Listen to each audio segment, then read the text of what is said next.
Hi, I'm Pete, and welcome to Just a Few Acres Farm. While our fickle April weather in central New York continues with snow today, since I'm back to market on Saturdays, I am restarting Small Farm Sundays, videos oriented toward people interested in improving their small farm. And today I'm going to touch on the issue that I had in the last video of procuring chicks. I got the chicks I needed a little bit later than I needed. It turns out there isn't really an egg shortage like my first hatchery told me. It's more of they overbooked what they could supply with their partner hatcheries. They had a systems glitch, a software thing about tracking orders. Anyway, I was able to find what I needed through a couple of other hatcheries. The difficulty was ordering at this late date. But in this video, I would like to go into more the option of hatching your own chicks and sort of the options available, the varieties of meat breeds available, and why we raise chickens the way we do. First thing, right off the bat, there are thousands of different breeds of chickens, and over time they've been bred to suit certain purposes. So I'm going to vastly oversimplify it. There's three main types. You have light-bodied chickens, which are primarily oriented toward efficient egg laying. White leghorns are a good example of that. They're the type of breed that's used in the big battery houses where they're focused on efficiency. Very efficient. Low feed intake, low body weight, lots of eggs. The second type is a dual-purpose breed that's good for both egg laying and meat production, favored by a lot of homesteaders. These are breeds like Buff Orpingtons, Rhode Island Reds, Barred Rocks that grow to a heavier weight, maybe aren't quite as efficient at egg laying, but at some time during their life you can butcher them and get that dual purpose. They laid eggs and you're getting meat out of them. The third type is the devoted meat type chicken, be it Cornish Rock Cross, Freedom Rangers or Red Rangers, breast chickens. There's many different breeds of those now. Given that we have our own stock here, and we do have roosters, we use them to guard the flock, the question may come up, well, why don't you just hatch your own in terms of layers and in terms of meat breeds? And it is pretty simple to hatch your own. You don't need very much stuff. We have a simple little incubator. You can get a commercial incubator. You can spend anywhere from $100 for a simple incubator to $1,000 or a couple thousand for a bigger, more commercial sized incubator. You can also do it with broody hens that'll sit on their clutch and hatch their own eggs. It's not hard. You just need a supply of fur legs and a way to keep them warm, and you've got your own reproductive system going. We've hatched our own layer chicks before. In fact, it's a hobby that my kids like. We incubate some every year for our layer birds and grow them out. And here's where the difference comes in between being a homesteader or just providing for yourself versus being a commercial farm as we are. It's all about how much labor you have to put in total. You only have a fixed amount of time, and how much stuff you can pay attention to at once. We found that it's superior for us to buy from hatcheries because the cost isn't that much. $1.50 for a broiler chicken, about $3 for a layer chicken, delivered to our door with top quality genetics on the day that we want them, with no further worry, except in this case where a particular circumstance threw things haywire. But what about meat birds? Can you hatch your own meat birds? Well, then again, the difference is between providing for yourself and providing for a commercial market. The vast majority of our customers prefer the kind of chicken that they're accustomed to in terms of proportion. This is a Cornish Rock Cross meat chicken, and this is a big sucker. It's about 6 pounds. Customers are used to these big plump breasts and tenderness of a young chicken. This chicken was about 8 to 9 weeks old. In comparison, this is a stew hen that we sell. This was a white leghorn layer chicken, 2 years old. It's a little over 2 pounds, 2.5 pounds, I guess.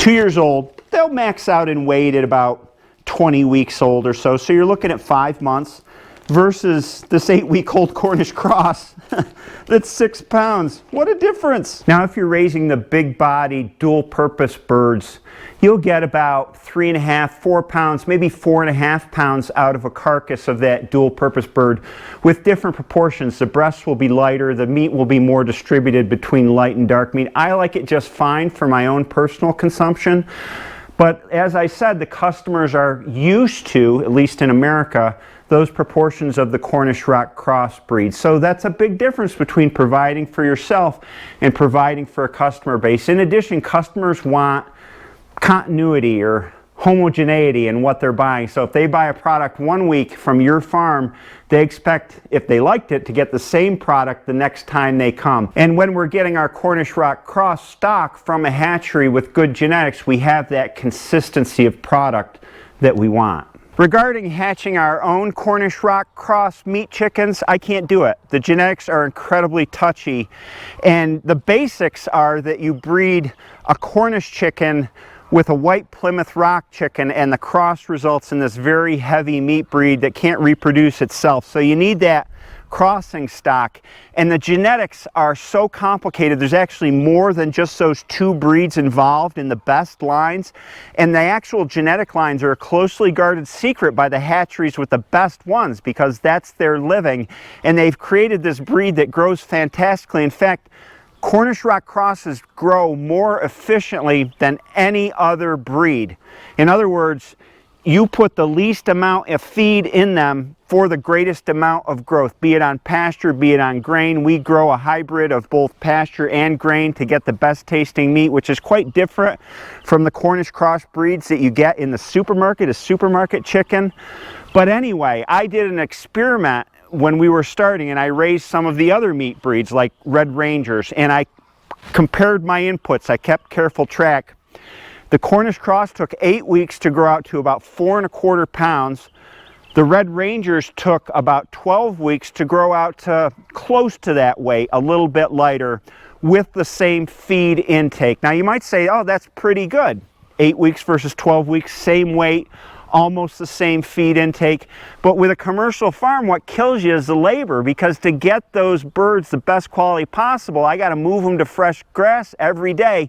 4 weeks extra of labor to get to the same butcher weight is not a good deal for me. I have to charge more for that bird. I limit my customer base more for that type of meat, and plus there's a more limited customer base for the proportions of those slower growing meat breeds, so I've limited my market. The same goes with the other meat breeds, the breast chickens that seem to be popular now, dual purpose layers. You're limiting your customer base to those who appreciate that different kind of meat. So once again, labor is a huge deal when you're raising commercially versus just raising for yourself. I'm looking at 8 weeks for a fast growing Cornish.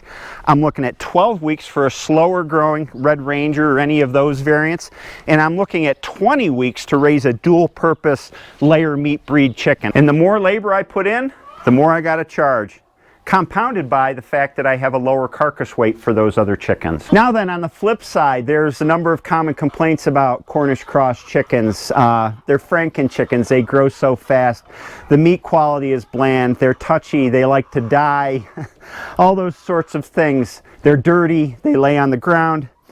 We've gotten around a lot of those. Common mortality rate for somebody starting out with Cornish cross, because getting their feed and environment right is so important, can be 20% or more. We have ours down to less than 5%. You have to get them on the right feed schedule. You have to learn how to take care of them, especially when they're in the brooder, to minimize that early mortality that you get. The meat is not bland. I have a number of customers that grew up in France that buy from us that say this chicken is the closest to what I can get in France. It's completely different from supermarket chicken because of the environment that we're raising it in. And moving them daily helps to minimize that kind of laziness that you get. So if you're bringing them to fresh grass daily, you're leaving their manure behind. You're encouraging them to get out and seek fresh grass. If you just put them in a big enclosure and leave them there for their entire growth period, even if they're on grass, they'll tend not to forage that much because they're heavy-bodied breeds. They just don't get along and around as well. The final thing I wanted to cover is the idea of having a small hatchery as your own business, which I think is a fine sideline. I think it's really tough to make any sort of a living out that. Now, you know, all bets are off the table. Things are changing rapidly, but what I have seen historically is these small hatcheries start up where somebody buys a commercial brooder that can hatch quite a few eggs, starts breeding their own chickens, and starts selling the eggs locally usually. It's hard to compete with the big hatcheries because the big hatcheries have the best genetics. When we've hatched our own on the farm, there's always just been something missing about what comes out of our hatch versus what we get to the hatchery. And the hatcheries are awful good at what they do, and they're awfully good at providing the stock when you want it at a very low price. It's hard to compete with that price. So I see small hatcheries surviving in one of two ways. Number one, either they're doing it as a sideline for, in addition to some other main business that they've got. Number two, they're in a niche market. They're breeding chickens or other types of poultry that aren't commonly available and command a premium, and that way they can make all of their extra labor back versus the way the big hatcheries do it. And a final caveat, we're in a state of flux here, and I had recent problems getting chicks. Will that continue? I don't know the answer to that, so we all need to be adaptable to changing conditions. For this year, I'm all set. We'll be ordering our chicks sooner so that we're earlier or higher on the list next year for the hatcheries, and hopefully we can avoid the problems we had this year. If not, I'll continue to examine another approach. I hope this video was informative. There's a real delineation between providing for yourself and selling a uniform product at market for the best price possible, and we're trying to hit that second category. I hope you have a great Sunday, and I'll see you next time.